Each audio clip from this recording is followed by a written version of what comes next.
Mother's mother go to the park. Next.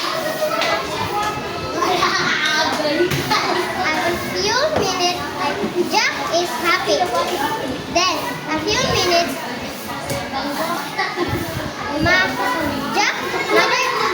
Jack mother says, let's go home. But Jack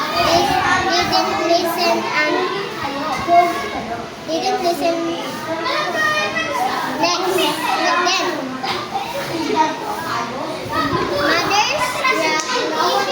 the mother is angry and Jack is afraid.